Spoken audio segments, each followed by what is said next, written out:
Excellencies, ladies and gentlemen, good evening and welcome to the 2015 Champions of the Earth Awards ceremony. We are both very deeply honored to serve as your masters of ceremonies tonight, and a huge thanks to our musical guests. Hailing from Sudan, based in Brooklyn, Al-Sabah and the Nubatones will entertain us with their distinct style of East African retro pop. We're also pleased to welcome Executive Director of the United Nations Environment Program, Achim Steiner, with us this evening, along with some outstanding presenters and special guests. This signature event is an opportunity for the United Nations to honor 5 laureates with the most prestigious award that is conferred to environmental pioneers. For over a decade, UNEP has held this annual gathering to recognize outstanding contributions to a great cause, our planet. This year is particularly special, coming as the world's leaders set our planet's course for 2030 with the Sustainable Development Goals. These goals provide an ambitious agenda to transform society for the better and lay the groundwork for the crucial climate change negotiations in Paris later this year. But ambition is only as good as the people driving it. That's why we're here tonight, to honor some of the courageous visionaries leading the way in policy, science, entrepreneurship, and community action. They are living proof that amid today's environmental and economic crises, there are incredible opportunities for innovative solutions, fresh approaches, and inspirational leadership. They are shining examples of how strong the move towards sustainable development already is. And they are a timely reminder that among cynics and doubters, there are always champions willing to fight for a better future for all of us. So let's begin. Please turn your attention to the screens to learn more about the Champions of the Earth 2015. Let me just try to have an image. Remembering Apollo 13, we hear a call from the nature and the earth. Houston, we have a problem. The sickness of the world starts here, and the healing of the world starts here too. So how do we create a more sustainable and equitable world for everybody? You need to educate everybody to look after the environment and live in a sustainable thought. If there is enough human willpower today, we have the foresight, if you want to, but also we're forearmed to deal with the challenges that we have. Nature conservation is for all of us. And increasingly we're realizing, because of the aids of transparency, that the cost of not acting is higher than the cost of acting. I feel that every human being should think about the environment, climate change, education, then safe water, sustainable feeling, healthcare, which is very, very important issue. It's not just for us, it's also for our future generations. We're sharing the planet's resources. Nature conservation can provide more jobs. We want to have prosperity balanced with conservation, or else we won't have either one. We will live in the world where we restore and protect life on land, combat climate change, be net zero emission by 2050, food security, housing. Who will fight for the nature reserves? Who will fight for all animals? We want to build up our country as a poverty-free country. Life is too short, but it can be larger and higher and deeper. We have a beautiful way, but a long way to seek sustainability.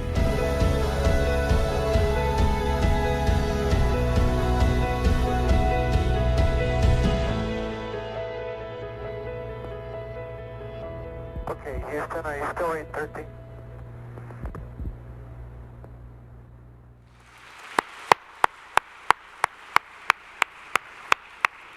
And now, please join me in welcoming our host of the evening, and a man I like to call my friend, Undersecretary General of the United Nations and Executive Director of the United Nations Program, Mr. Achim Steiner.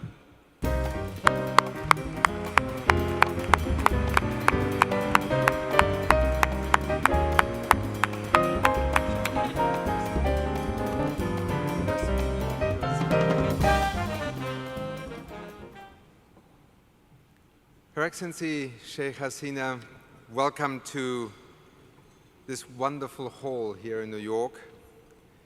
Excellencies, ladies and gentlemen, dear friends, dear colleagues in the United Nations family, thank you for being here with us tonight. This is my 9th occasion in which to be able to be part of this Champions of the Earth ceremony. And I have to say, for me, it's the favorite activity that I get to do as an executive director in the United Nations Environment Programme. I want to begin by thanking Ian Somerhalder and Gisele Bündchen, who have so generously contributed their time as Goodwill ambassadors. I think for both of them, this term was created. They bring so much goodwill to our work.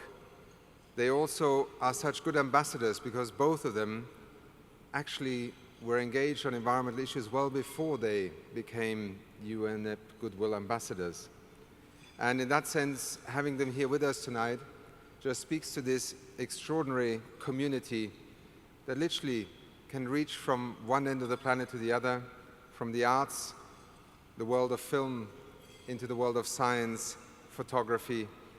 And I want to also mention this evening one more UNEP Goodwill ambassador, Yann Arthus-Bertrand, who has just released here in the United Nations General Assembly Hall a few days ago his new film, Human. Their creative talent and commitment to speaking to the world, to helping us to communicate what sometimes is very complex science, very challenging developments on our planet, is immensely important. And Nikki, let me also welcome you this evening for being part of this. You, in your own right, have become part of this environmental storytelling, and we are grateful that you, Ian, and Nikki are going to shepherd us here through this evening and hopefully make it nothing but a joyous occasion. I should also mention that Ian and Gisele both have foundations. They have programs that work on the environment, and if you feel that we in UNEP are not doing enough, then please take a look at what they're doing, because I'm sure they would welcome your support as well. Let me also say that I cannot recognize this evening many of the distinguished leaders from within the United Nations family, from within the environmental community who are here. Please consider this evening also a thank you from us in the United Nations Environment Programme to you. We work because of what you do. We succeed or fail because of your confidence in our work, and therefore this evening is a way of saying thank you for what you do and also for what we can do with you. Some of you who will have been stuck in traffic jams just in the last 2 days may have noticed that there was a summit going on. That's the downside on, in a sense, converging every September here in New York.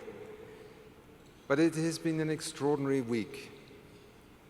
I think sometimes we have this privilege of seeing that idea of the United Nations, that notion that defines the Charter of the United Nations, come alive. And I had one of these moments this week. It was the morning when the President of the General Assembly and the Secretary General welcomed Pope Francis, to be followed then by the adoption of what we in our wonderful poetic UN language call the 2030 Agenda for Sustainable Development, or as they may one day become known as the Global Goals. To have the Secretary General address the world in the presence of Pope Francis and say, "Welcome to this place," which we consider a sacred hall, was to me a reminder of the idealism and the expectation that so many held when that hall was built and became, if you want, the place where every nation can be represented. And then to hear Pope Francis speak to the world through that hall of the United Nations, to every head of state, to every citizen, yes, as the leader of the Catholic faith, but also as an intensely human being, a profound state of our world address that was the perfect rationale for why we then adopted a set of Sustainable Development Goals this week. And all of you know that goals are goals. They mean little beyond the excitement of those who have been involved in framing and negotiating them. In this case, it was, in some sense, almost millions. And to have now a set of Sustainable Development Goals as the compass for the next 15 years that every country actually acknowledges and recognizes as being part of its opportunity and responsibility to have had millions of citizens contribute with their ideas. I feel privileged to have been part of that moment, not least because, as so many of you, we have spent decades trying to bring that notion of environmental stewardship, sustainability, into the center stage of our societal decision-making and our discussions about development. We are there. Environmental sustainability and social equity are woven alongside the economic vision of progress into these sustainable development goals as never before in an international agenda. That is also a reason why tonight is meaningful. And it is meaningful because it comes just a few weeks before Paris. That moment between New York and Paris is a slightly daunting moment because Paris is the first moment where the world will look and say, did you mean what you said in New York? Because here is the front line of actually trying to rethink our future collectively, and time is extremely precious. It is one reason why I'm particularly honored on behalf of the United Nations Environment Programme to welcome the Prime Minister of Bangladesh here this evening. Her Excellency Sheikh Hasina is a remarkable person, leading a remarkable country with a remarkable commitment to addressing something that is as existential to Bangladesh as it will in future be to many other nations. The prospect of climate change, the experience and painful experience already over decades of what could happen and can happen if you're not prepared.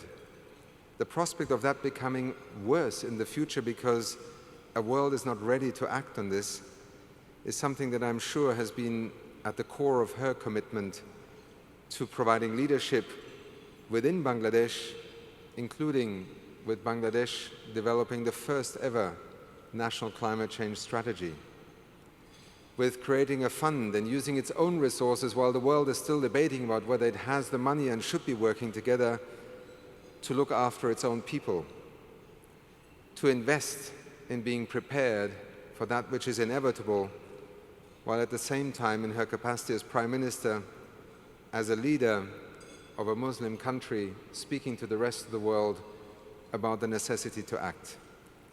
We welcome you here this evening, Your Excellency, and are grateful that you, the people of Bangladesh, and the situation within which you find yourself have become such an audible and therefore vital voice in our search.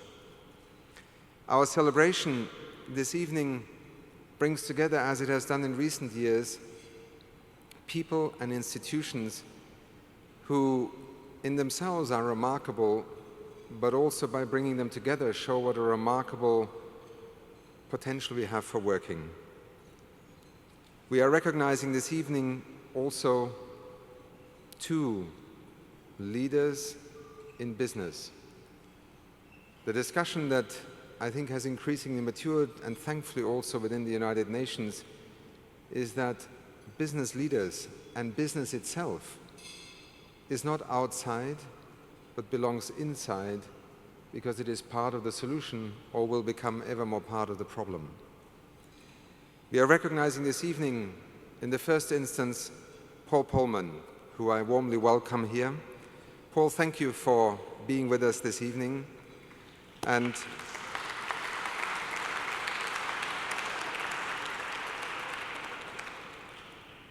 he just happens to be the CEO of Unilever. And I say that very deliberately because what we are rewarding him for this evening is not the extraordinary success he's having in making Unilever an example of what a company can do in terms of transforming itself, but we're actually recognizing him for who he is. He said this morning, yes, I might be the CEO, but I'm actually a father of 3 children. And I think that is just his way of saying that, you know, wherever I might have been, what I'm now doing, I do out of conviction. And he has shown extraordinary courage in a world of business that often doesn't reward taking such risks, in leading a business into a whole new era, in committing a company and its shareholders to a transition that is by no means unambitious. But he also finds time wherever he goes to be himself and to live up to his ideals of being a force for good and change. When he travels as a CEO of Unilever to Kenya, for example, I don't know how much time you have on Unilever business. I see you assembling a whole group of mini entrepreneurs, small and medium-scale enterprises that you as Unilever work with, and that becomes the stage to which you invite people to your evening reception. A dinner that he organized and that I attended was another occasion on one of his visits, when in fact it was a fundraiser to buy braille machines, because this is in his 27th hour of the day, another commitment he has to work to help the blind by working with an institution and a network in East Africa, and I think even globally, if I remember, Paul.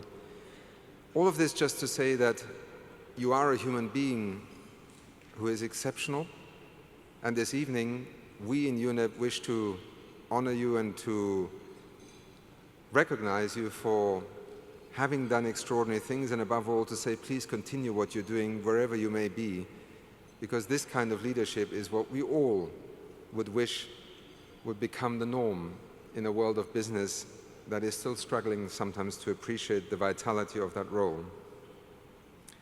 Alongside you, we are recognizing this evening another extraordinary company. Roberto is sitting here. I know Guilherme is somewhere in the hall also. It is Natura from Brazil. I had the privilege just a few days ago, because I was so intrigued by the story of Natura, to visit their headquarters in just outside Sao Paulo, and I met the founder members, I met the staff. And what we're recognizing here is not a company that started off by being an environmental company. It started off as a company of wise and enlightened young entrepreneurs who wanted to make a business working with nature. And if you then understand and follow the story of Natura, how the economic, the social, and the environmental became truly a fusion of both the idea, the vision, and the extraordinary commercial success of Natura, then you begin to appreciate that, you know, we don't always start these journeys by design. We don't always think of everything before we start. But what we are able to do is to use success to then accept that responsibility to be more than just an enterprise that is very profitable. Natura today is not only a very significant player in the market for cosmetics in South America, it has become a global brand. It also involves 1.8 million people who earn a living by having become part of the business model of Natura.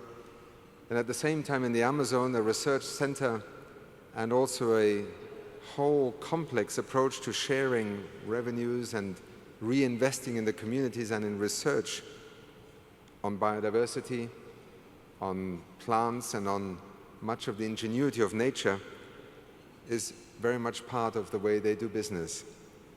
For Natura, the environment is a logical and integral part of its success story, as much as the social dimension.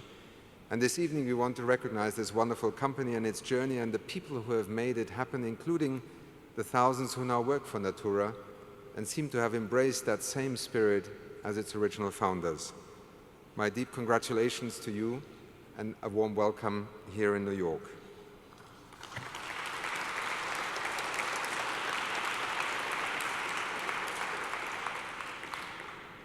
The last two of our Champions of the Earth for 2015 could not be more distant in terms of their history, their reality, and yet I want to present them both together to you because they speak in part to the power of communication, to the interest in being on the front line of an issue. We are honoring tonight the National Geographic Society, and I want to welcome its president here. Thank you very much for bringing that 100-year plus history of the National Geographic Society to us here this evening, Gary. In both the vision of what many of us know as a magazine, but actually the National Geographic Society is so much more than a magazine. It is an idea that has grown so extraordinarily over the years that it has not only been a tool that reaches hundreds of millions of people and communication terms. And how many of you have sat in a doctor's practice or maybe in an old bus station somewhere in the world, and what do you pick up? That National Geographic magazine, that yellow thing that sticks out, and you think, I've been meaning to pick one of those up for a long time. And you know, even when they're from the 1950s or 1960s, you still read them because they have always been amazing. They have opened the eyes of people and of a world to another world that so often we struggle to understand, to appreciate, that natural world. But not only in an aesthetic sense, but also in the sense of discovering its ingenuity. Science, financing expeditions, and research have been part of the DNA of the National Geographic Society from the beginning. And through your work, and sometimes your courage also in stepping out and bringing topics into the public domain that others may not have felt comfortable, you have shaped generations of people in both their knowledge but also their passion. So tonight we honor a history of brilliant, brave pioneers who often went into areas where few others had stepped before, enduring many hardships in the name of science and of human discovery. And we hope that with this celebration this evening, we give you a message that this is the identity, the character, and the purpose that we wish to celebrate in the years to come, and we wish you great success, Gary.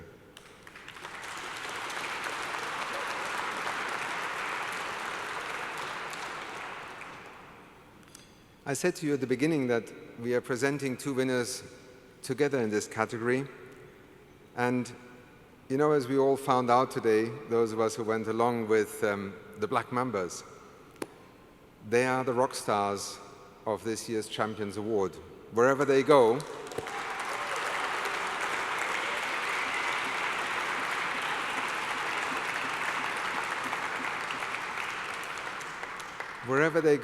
people are just not only intrigued, because obviously the name Black Mambas, you know, is quite a cool name to have.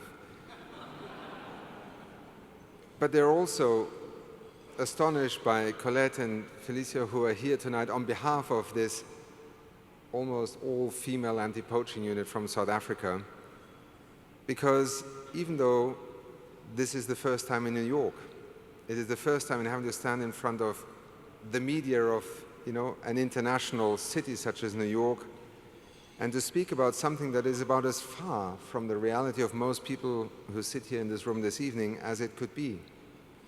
The front line of the war against poaching and illegal trade in wildlife.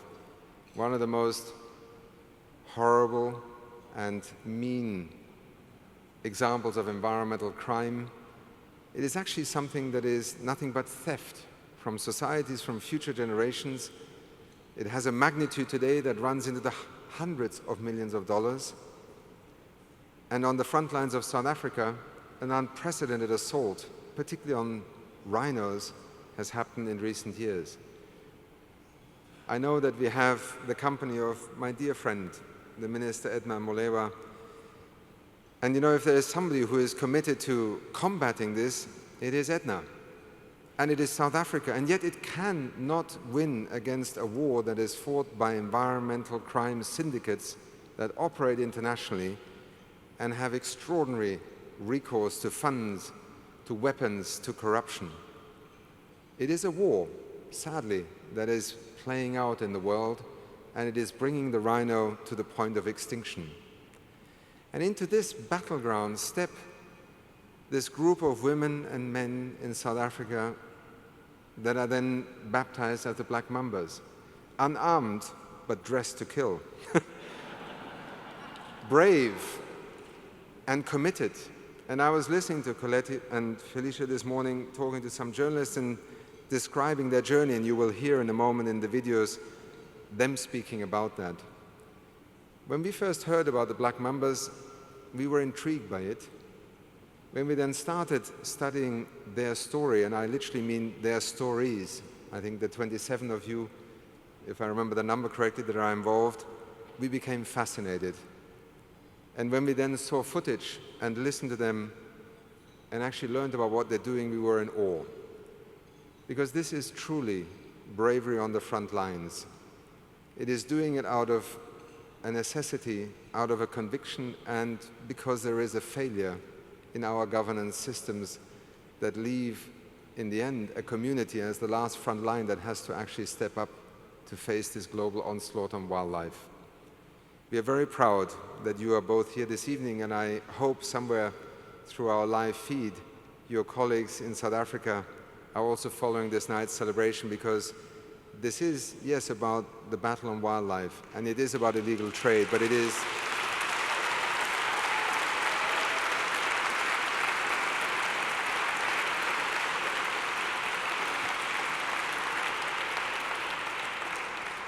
you wait till you hear them. You ain't seeing nothing yet.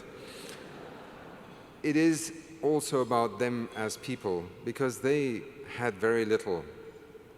They had finished their education, some of them were unemployed. They embraced this, they put their lives at risk, but you will see when they speak about why they're doing it and how they're doing it, why our black Mambas have been selected as one of the 2015 Champions of the Earth. Congratulations.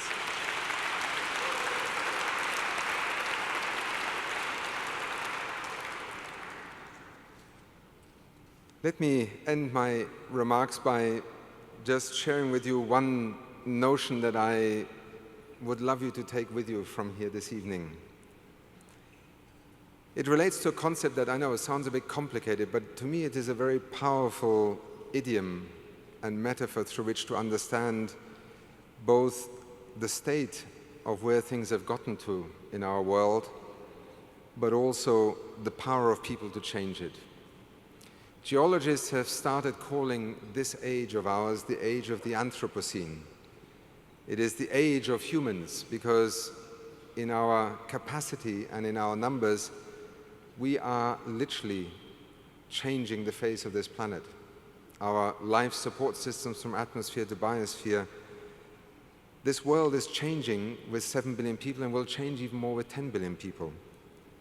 The last 100, 200 years have been for nature and this planet a very negative balance sheet. We have literally eaten our way through many of the natural resources, vital ecosystems. We have dumped into the atmosphere amounts of pollution that are changing the atmosphere. We even created a hole in the ozone layer. But this evening's Champions of the Earth is also about the other half of this narrative. Living in the age of the Anthropocene with all the knowledge, the science, awareness, and ability to change the way we do things is the extraordinary opportunity of our time, of our generation. Because we can do things differently. And living in the age of the Anthropocene is not a notion that humanity is, by definition, a doomsday scenario for this planet. On the contrary, what we see this week here in New York, what we see all over the world, what we see also with our Goodwill ambassadors, with all of you here, is when you care to know, and then when you care to act. The age of the Anthropocene could actually be the most extraordinary part in the history of this planet, because we can live on this planet together with 10 billion people. We can feed ourselves, we can provide ourselves with access to energy. We just can't do it the way we've been trying to do it for the last few hundred years. In that sense, the Anthropocene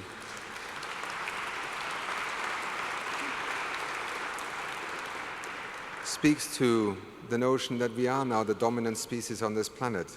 And with it comes, whether in the terms of Pope Francis or in the terms of any of us as lay people who want to speak about ethics and responsibility, a very simple but empowering formula that our Secretary General Ban Ki-moon has used. We are the first generation that can eradicate poverty. We are perhaps the last generation that can avoid the worst consequences of climate change by acting now. To me, it's the simplest way of describing what the Anthropocene represents. Ladies and gentlemen, it is now my great honor to introduce our first laureate in terms of the ceremony, Her Excellency Sheikh Hasina, the Prime Minister of Bangladesh.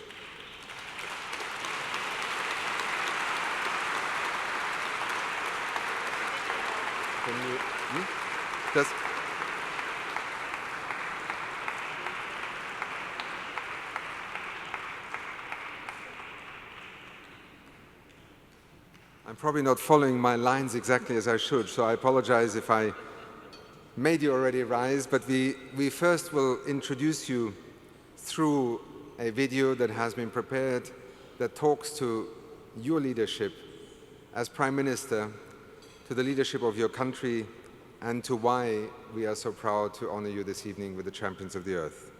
Can I ask for the video, please? Thank you.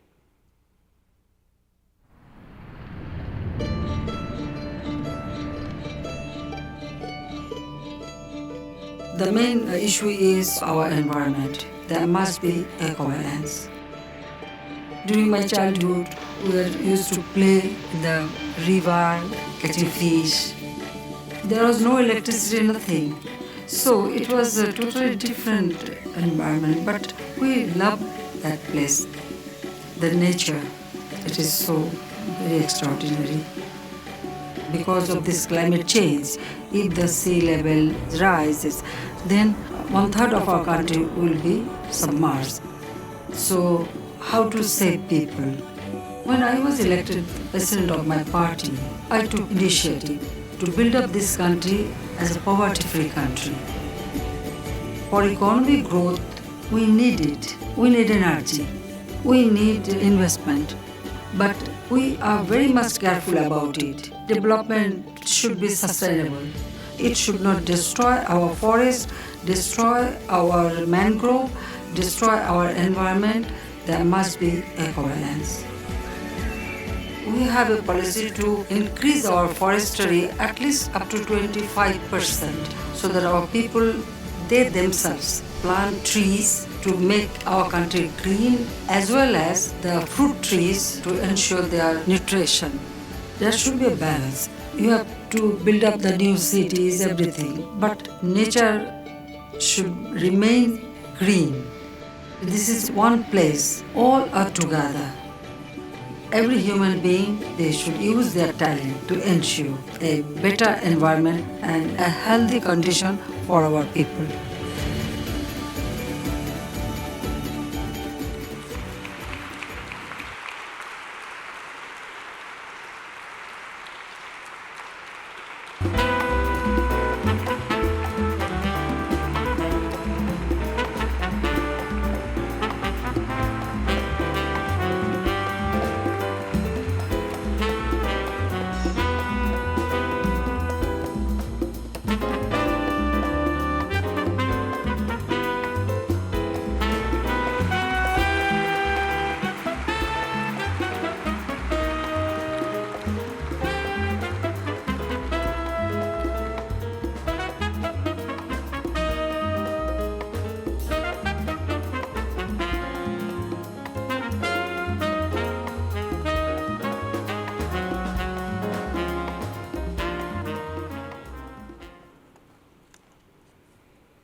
Executive Director of UNEP, Excellencies, ladies and gentlemen. I am happy to join you all this evening. People of Bangladesh believe that conservation and protection of environment is a time-honored responsibility. It comes out of Bengali belief, practices, and culture which evolved over centuries in the Bengal Delta. Recognizing the adverse impacts of climate change, since 2009, we have been mobilizing our own resources and people to address the existential threat. Bangladesh was one of the first in the developing world to set up a National Climate Change Fund. This National Climate Change Fund, with our own resources, from our own budget, we allocated money and we adopted mitigation program. Our innovative people and home-growing solutions have brought remarkable results in addressing climate change. We have installed 4 million solar home systems. We are on course to be the first solar nation in the world. In spite of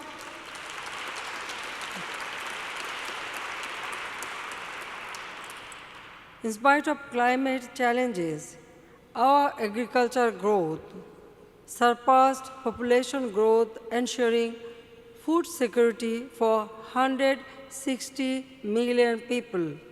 It is another development miracle.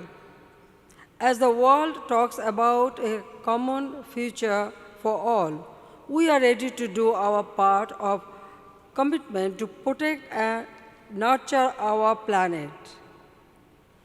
This award is a recognition of the spirit and resilience of our people in fighting climate change.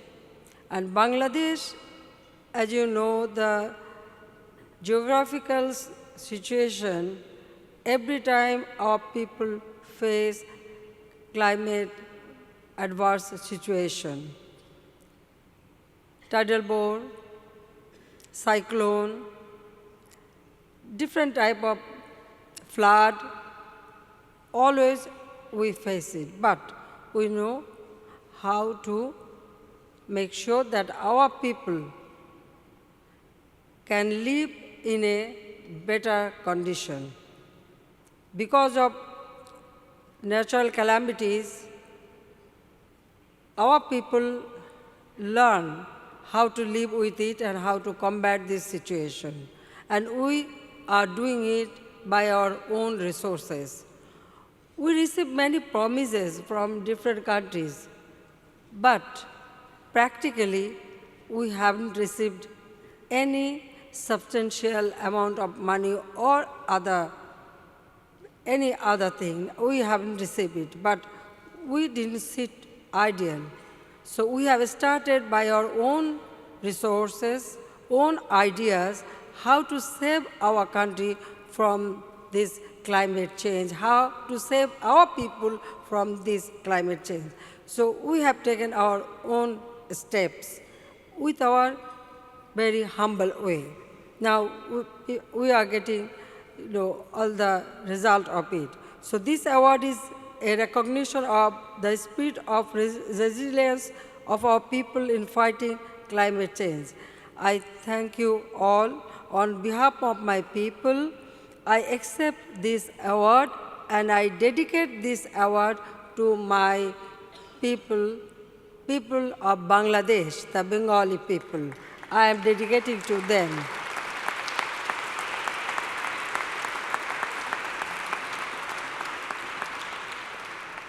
Without their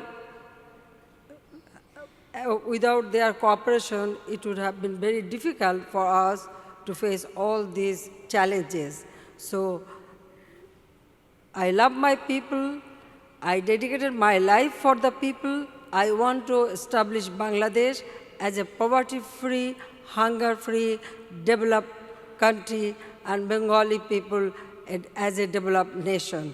I thank you all for this honor. This honor is for my people. I thank you.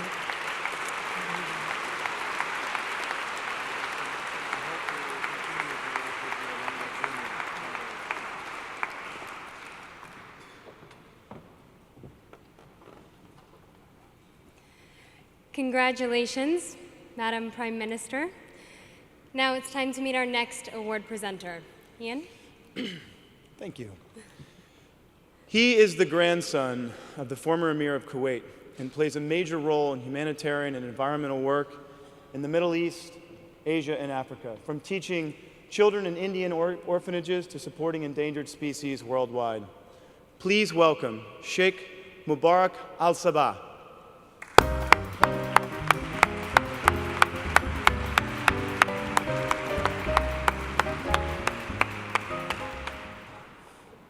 Thank you, Ian. I'm so happy to be here tonight. Our next laureate is truly a giant in the world we celebrate tonight. His contributions to research and education in geography, archaeology, and natural science are part of the very fabric of our society. In fact, I don't think there can be anyone in this room whose life or imagination has not been touched by the work of the incredible people in this organization. I'm speaking, of course, about the National Geographic Society, this year's Champion of the Earth for Science and Innovation. In its 127-year history, the Society has funded thousands of conservation, exploration, and education projects. Many of these projects have brought about astounding breakthroughs and discoveries. It has inspired generations to care about our planet and the people we share it with. It's our turn tonight to honor and celebrate this inspiration. Please join me as we watch a video tribute to this amazing honoree.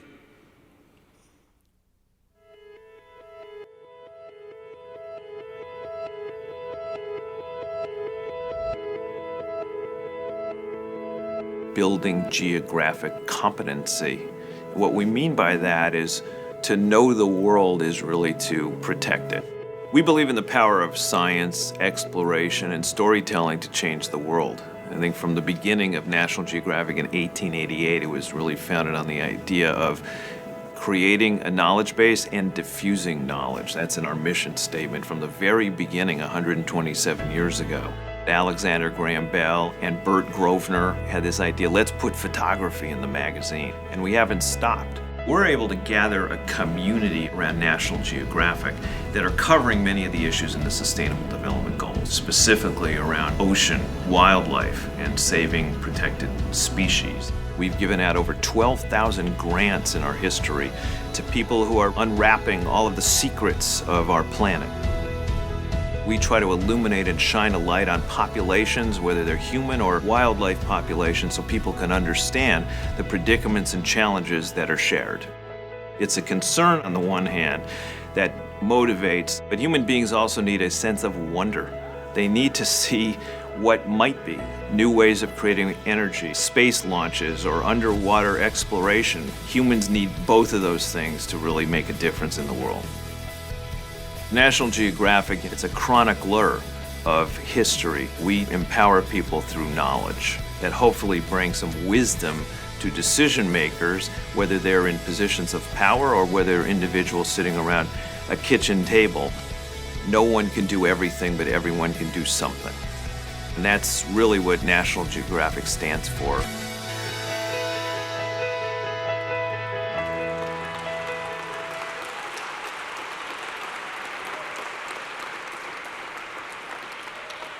Excellencies, ladies and gentlemen, please welcome the President and CEO of the National Geographic Society, Gary Nell.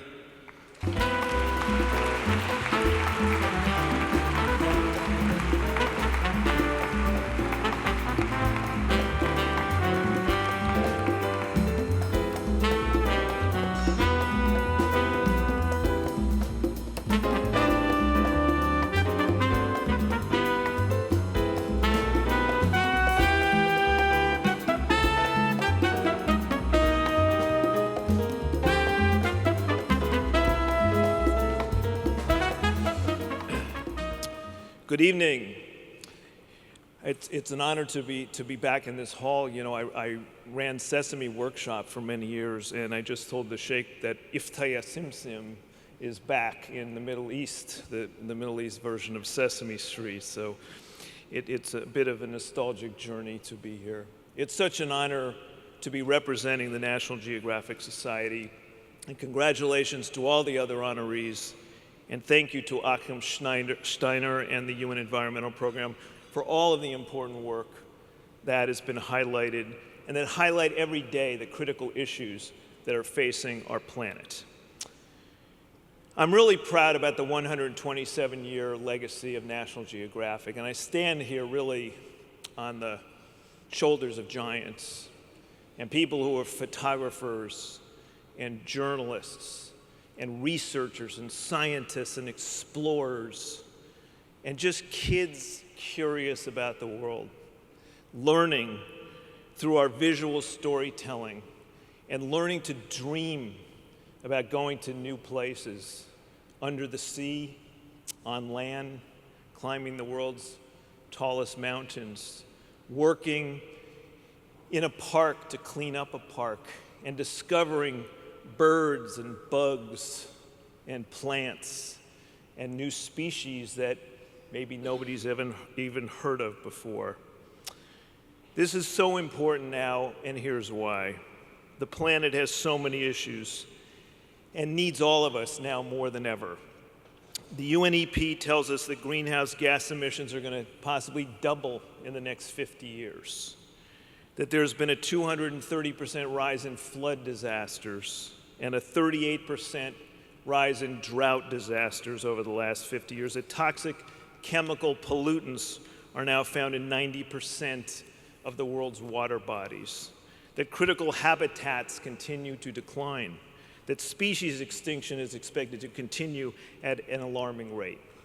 That would be completely depressing if we didn't believe there was something we could do about it. At National Geographic, we have always had an attitude, as we said, of worry, yes, but wonder about possibilities.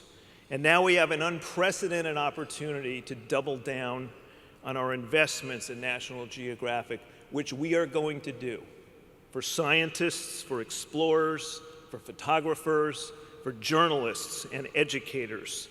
We've recently increased our endowment to nearly $1 billion, and we'll work and we'll use that money to create centers for excellence in education, in cartography, in journalism, around science and the environment, and photography. We'll work to protect wildlife. We'll document endangered species with the goal to help, of course, save them.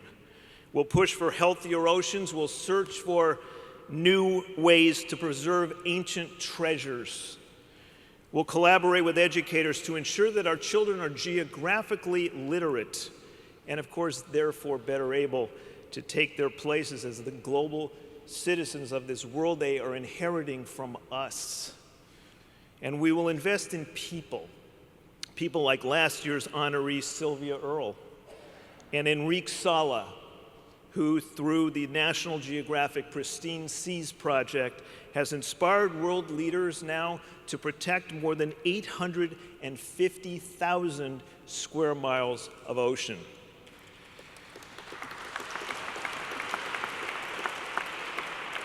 People like Brian Christie, a brave journalist who was covering organized crime in South Philadelphia. And now he just unpacked, through his Special Investigations Unit, organized crime syndicates to expose the wildlife traffickers who are funding terrorism and showing the criminals that they are, in an inspiration to have something like President Xi and President Obama announcing just 2 days ago a new ban on ivory.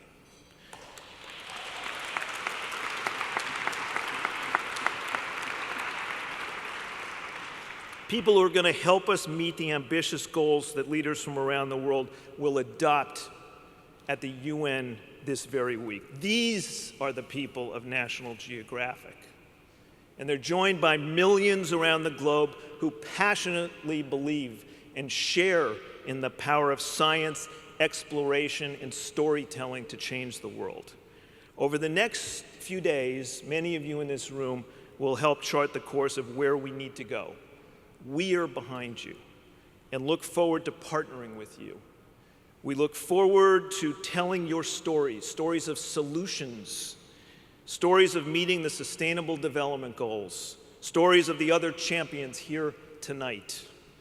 Together, we have the power to change the world, and the world is counting on us. We need everyone to be a champion of the earth. Thank you so much.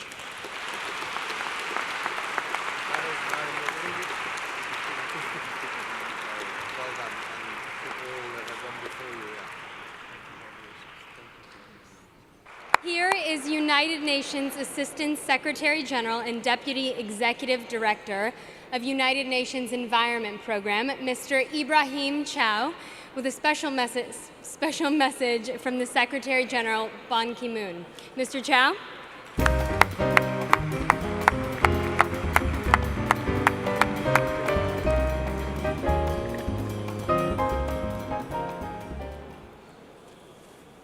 It is with great honor and pleasure that I'm going to read the message of Mr. Ban Ki-moon, Secretary General of the United Nations. I quote, "The world's population is growing rapidly. The natural resources to equitably sustain it are not. Today, we see more people fleeing conflicts, disasters, and environmentally stressed areas than at any time in the 70 years since the United Nations was created. If we fail to address some of the underlying environmental issues, those numbers will grow, along with the level of human suffering and indignity. This is why the environmental dimension is central to the historic 2030 Global Sustainable Development Agenda. Improving the quality of life for more people while better protecting our fragile and financed natural capital is the defining challenge of our time. The world needs transformative change. World leaders have acknowledged the scale and complexity of the challenge in the Sustainable Development Goals. Now, they must show equal commitment to a sustainable future by forging a bold universal agreement on climate change in Paris in December. The global transformation we need must be based on sound science and driven by the collaboration of governments, civil society, and the private sector. Thanks to UNEP and its many dedicated partners, including some of those being recognized as champions of the earth, access to independent scientific research and informed discussions about the environment is more democratized than at any time in history. However, we must do even more to make key information available, to encourage public participation, and to support those seeking justice in environmental matters. The achievements of the 2015 Champions of the Earth contribute directly to improving the quality of life for a growing population. Their actions demonstrate a deep-rooted commitment to people and planet that is an inspiration to millions of people around the world. They deserve our gratitude and the honor of this prestigious award." End of quote. Thank you very much.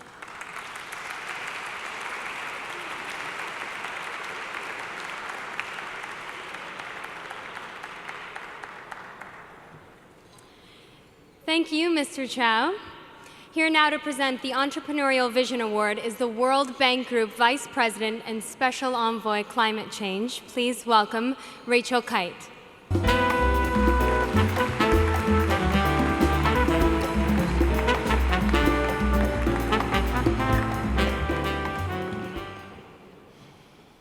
Wow, don't you all look lovely? Thank you, Nikki. Tonight's laureate in the Entrepreneurial Vision category is the CEO of Unilever, CEO of a global consumer goods company that needs no introduction. He plays a pivotal role in encouraging sustainable business models and the transition to a more inclusive green economy. Under his guidance, Unilever is reducing its environmental footprint and increasing its social impact, setting a global example for sustainability. He is also chairman of the World Business Council for Sustainable Development, which carries this message to the private sector, and his participation in the UN Secretary-General's high-level panel of eminent persons demonstrates his extraordinary personal commitment to this cause. I also know that he is a marathon runner. And it's been a marathon getting to this point, and it's going to be a marathon as we try to implement, and he will be there for the long run. Let me show you what that looks like in practice.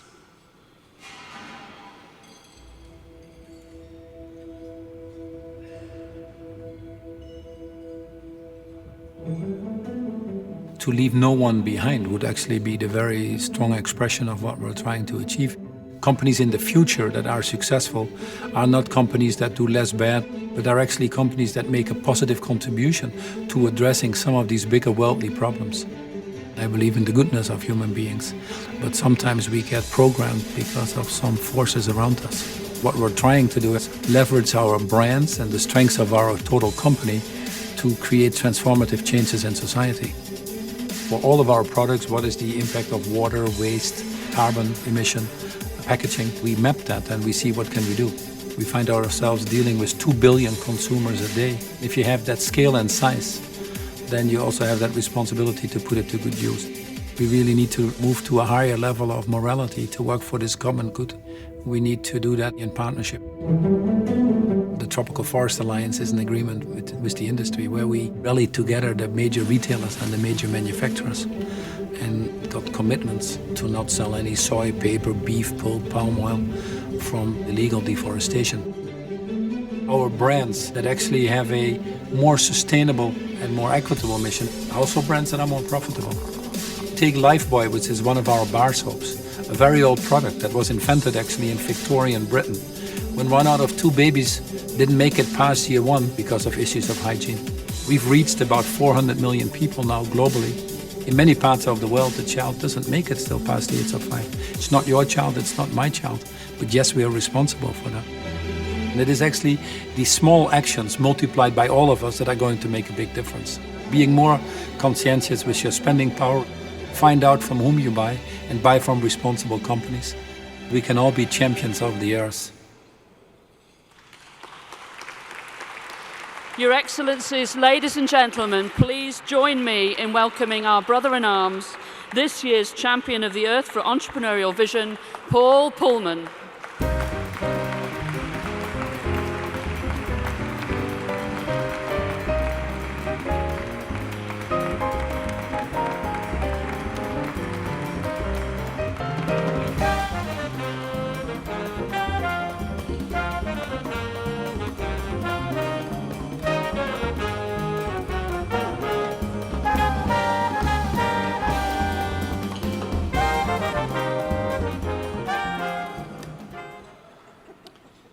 I'll just say a few words. First of all, I want to thank Rachel. She's going to take on one of the most important jobs that we have, which is energy for all. And as I said to her in the beginning of the evening, she certainly gives us energy. And we need to support her on this. Then on UNEP, we have Achim here, and he's doing an incredible job to make this organization have a real impact. And again, I can only endorse what he's doing, but also the full support that he deserves. I'd like to just simply give this award or dedicate this award to the people who couldn't be here tonight because they're either too hungry, didn't make it past the age of 5, or didn't have a chance like all of us to go to school and participate in the workforce. I think this is a small reminder this week of why we're here and why we have the SDG. The Pope was talking about many things, and one of the things he was talking about was the moral framework that we have to put in place, which is the SDG, probably the only chance we have to have a global moral framework, and certainly gets my energy and attention. But he also talked about the declarationist environment, as the translator was saying in my ear at least, when he read the thing in this when he talked to the General Assembly. He understands better than we do that no reputation is built on what people say, but more importantly on what people do. And I find it a little awkward to take this incredible honor when we still have 15 years to go. It should really be done probably 15 years from now and judge what we actually do. Hubert Reeve, a philosopher, said that man is the most insane species. He worships an invisible God, destroys a visible nature, not realizing that the visible nature he destroys is the same God he's worshiping. And I think it boils down to what we are doing. We have a unique opportunity to address one of the major challenges in about 8 weeks' time, which is, as Achim already referred to, the COP21 in Paris. Momentum is building. The INDCs, or the individual targets that are coming in from the countries, are probably higher than anybody could have expected 1 or 2 years ago. But we still have 8 weeks to go. And I encourage everybody to keep the pressure on to get the most ambitious agreement we can get. Business increasingly understands that there is no business case in enduring poverty. Business increasingly also understands that they cannot be a bystander anymore in a system that gives them life in the first place. Momentum is building. We get 1,000 companies that signed Rachel's call from the World Bank to put a price on carbon. We have 400 companies that have an internal price on carbon, 700 more waiting. Momentum is building, and it sends a very strong signal to the people negotiating the final stretch for Paris. I'm lucky to be here with you because I was born in the Netherlands. I could go to school, could go to university. Yes, made it past the age of 5. But that's not the case for 98% of the population in this world still. I'm lucky as well to have the honor to chair an enormous company that has a reach and impact that goes way beyond many others in this world. And if you are that lucky and have that possibility, it is your duty, in my opinion, to put yourself to the service of the other 98%. Viktor Frankl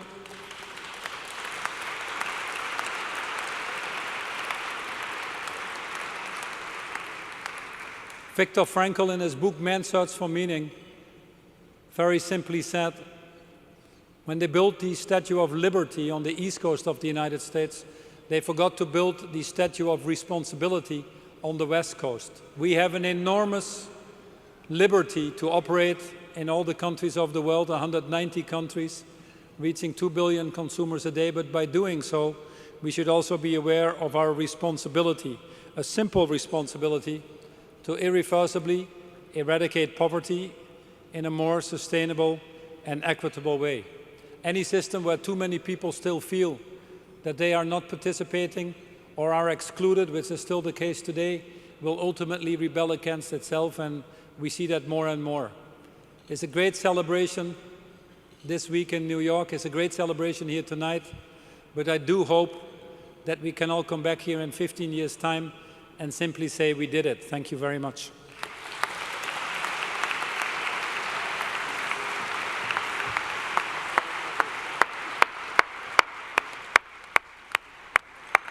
Congratulations, Mr. Polman.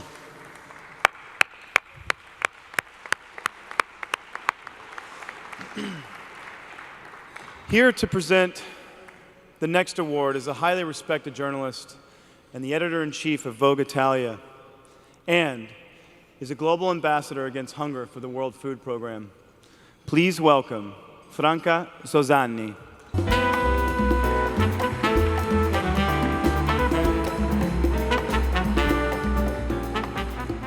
Thank you. Good evening. So I just wanted to introduce Natura Brazil. Our honorary Natura Brazil is a shining example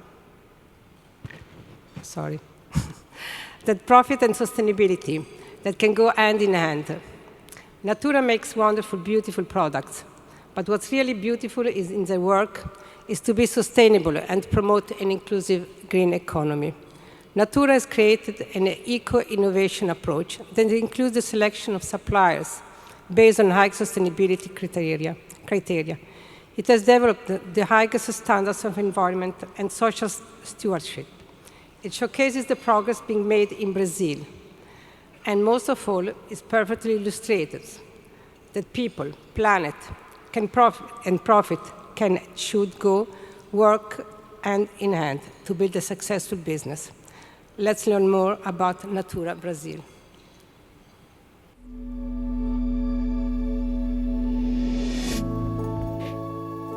My personal hope is to overcome competition and get to cooperation.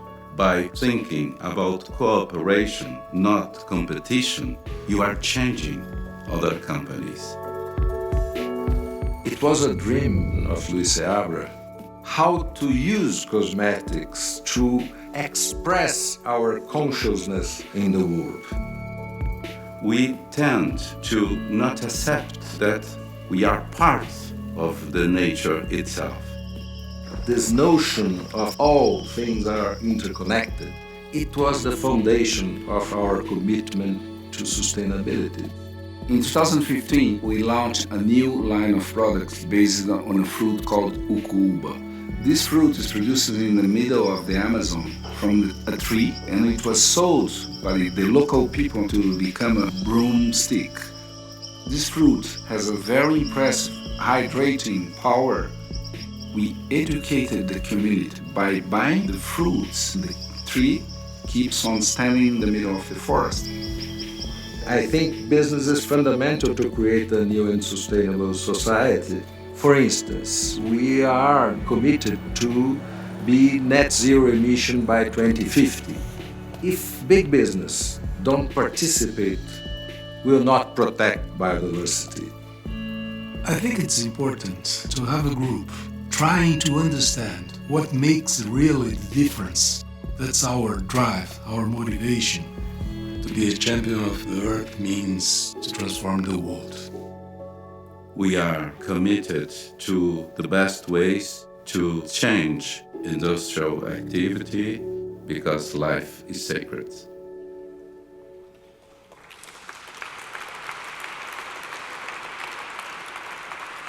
It's my great pleasure to call on this year Champion of the Earth for Entrepreneurial Vision.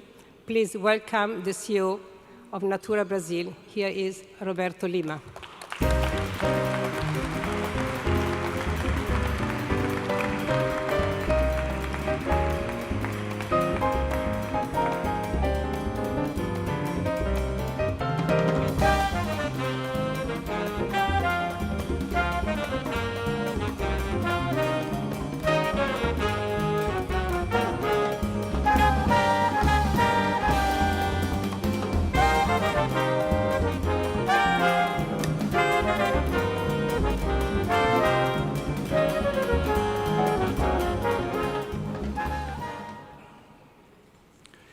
Good evening, ladies and gentlemen.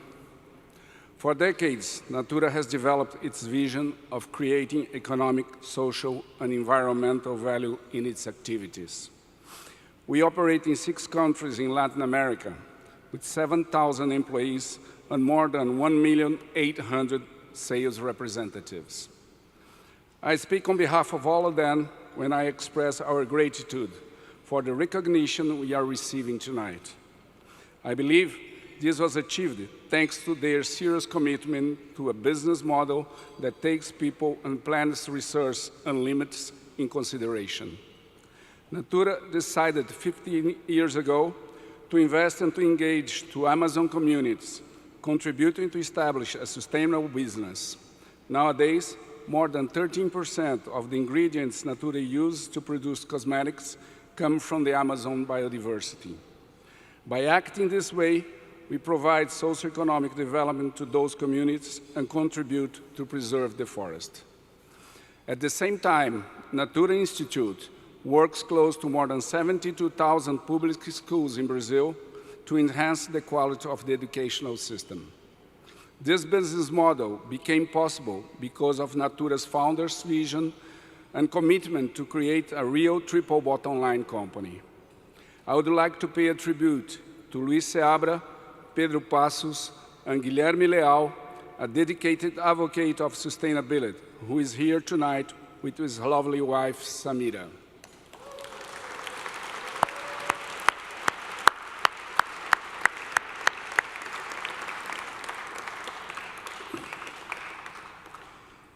Being awarded Champion of the Earth does more than suggest that we are on the correct path.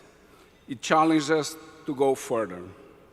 Together, we will continue to innovate in the development of new products, new services, and new concepts that shall guide us towards a better future, following the direction set forth by the United Nations Sustainable Development Goals.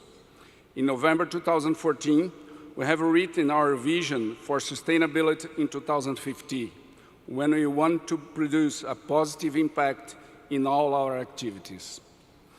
When I was preparing these words this afternoon, Guilherme told me that the Brazilian government has announced today its INDC, Intended Nationally Determined Contribution. This could be taken as a signal that the COP21 in Paris is already delivering some results concerning climate change. To finish, I'd like to congratulate all the champions of the earth and to say how proud we are to be with them tonight.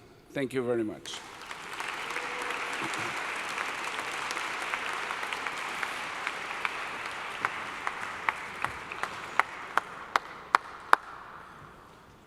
Congratulations, Mr. Lima.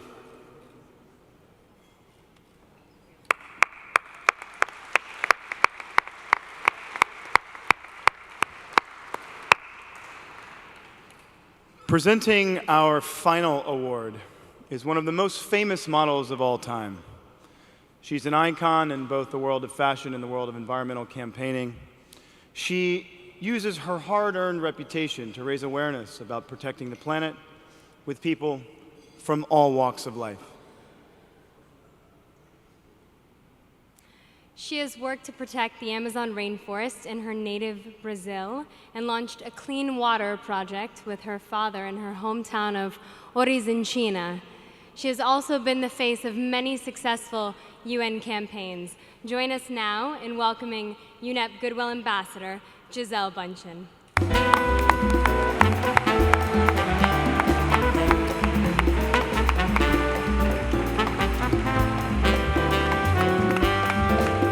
Guys, good evening, guys. I hope you enjoy your meal and your dessert too. It was delicious. I'm thrilled to be able to introduce to you this, the final award recipients, Colette Ngobini and Felicia Mogakana, representing the Black Mambas. Yay! These beautiful and wonderful ladies will be receiving the Inspiration and Action Award. I once created an environmental superheroes cartoon with a team of some pretty awesome gals. We wanted to inspire teens and adults to do their part to protect our beloved planet. And through all of the years working with the environment, I've learned that the best way to inspire people is through our actions. These ladies sitting right here are no cartoons. They are the real deal, and they're truly inspiring. The Black Mambas are an anti-poaching unit made up almost entirely of women in the Elephants Rest region of Baluli Nature Reserve, part of the Greater Kruger National Park in South Africa. They work tirelessly to protect both the black and white rhinos there. But due to their constant presence on the ground, many of the other species, from elephants to antelopes, also benefit. You may be as shocked as I was to learn the extent of the current poaching crisis. Rhino poaching is up 7,000% in 7 years, and 100,000 elephants have been killed in a 3-year period alone. These animals are being poached only for their horns and ivory, fueling a major illegal trade. This just gotta stop. I don't know another way of saying it. Yes, enough is enough. Unarmed, these brave women support police efforts through foot patrol, observation vehicles checks, and roadblocks, all while educating their peers on the importance of conservation and gather intelligence from surrounding communities. Rhino poaching on their reserve has plummeted in the 3 years they have been on the beat, so congratulations. So let's turn our attention to the screen to learn more about what these real-life heroes look like. I want to see the animals be protected and respected. The Black Mambas fight us for rhino, protectors of nature.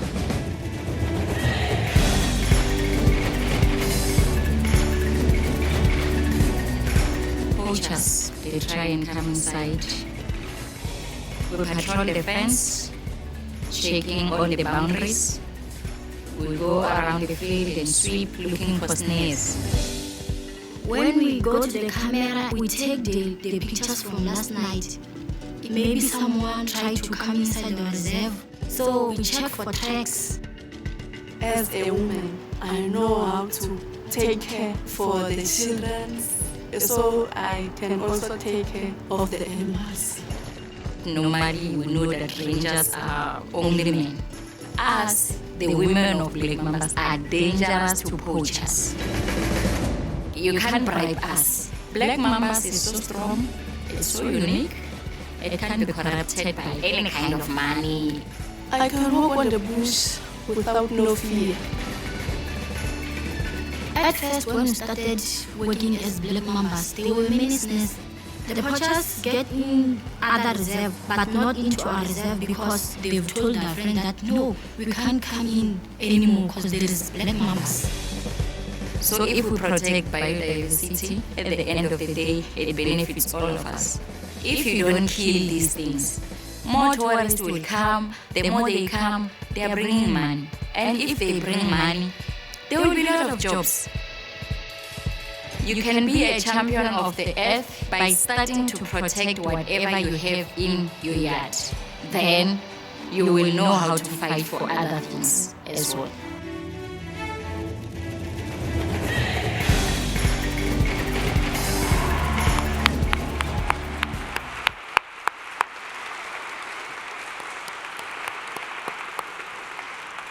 It's a great honor to present Colette Ngobeni and Felicia Mogakani, representing the Black Mambas, with the 2015 Champions of the Earth Award for Inspiration and Action.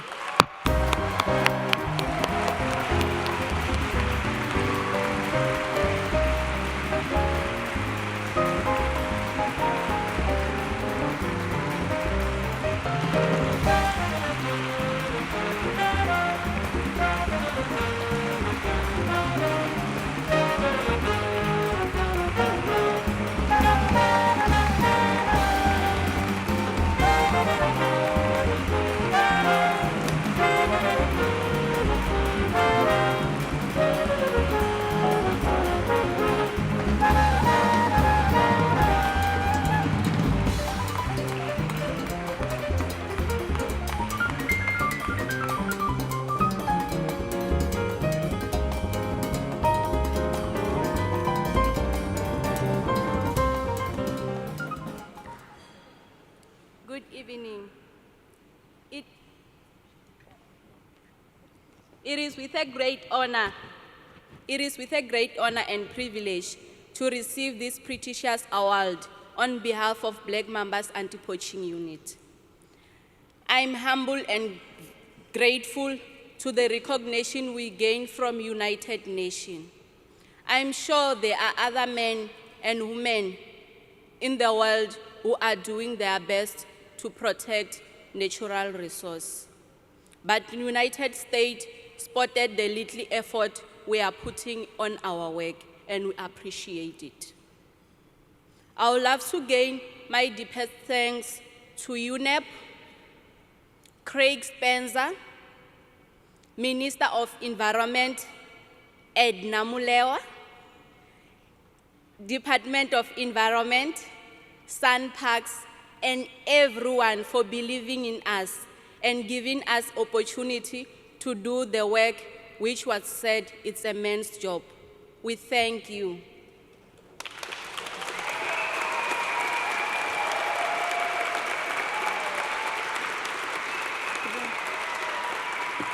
We say zero tolerance to rhino poaching and illegal wildlife trade.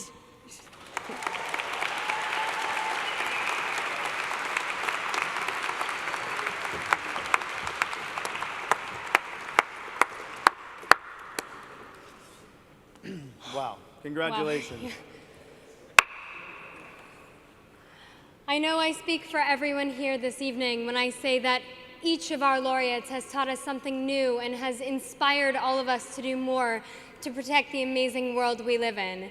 Congratulations to all of them, and a special thanks to UNEP Goodwill Ambassadors Gisele, Bündchen, and to all of our presenters. I'd like to thank our presenters for helping us honor these champions. Together, you present an army of activism and commitment to the health of our planet, and we are so grateful. I'd like to ask all of our presenters and champions to join us on stage momentarily for a final photo opportunity.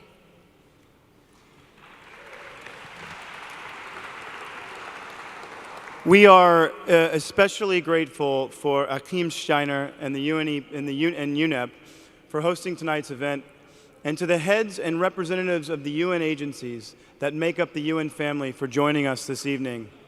So for now, we thank you for being a gracious audience, and on behalf of everyone at the United Nations Environment Program, enjoy the rest of the evening. And one final note, let's please, please, please recycle our beautiful floral centerpieces.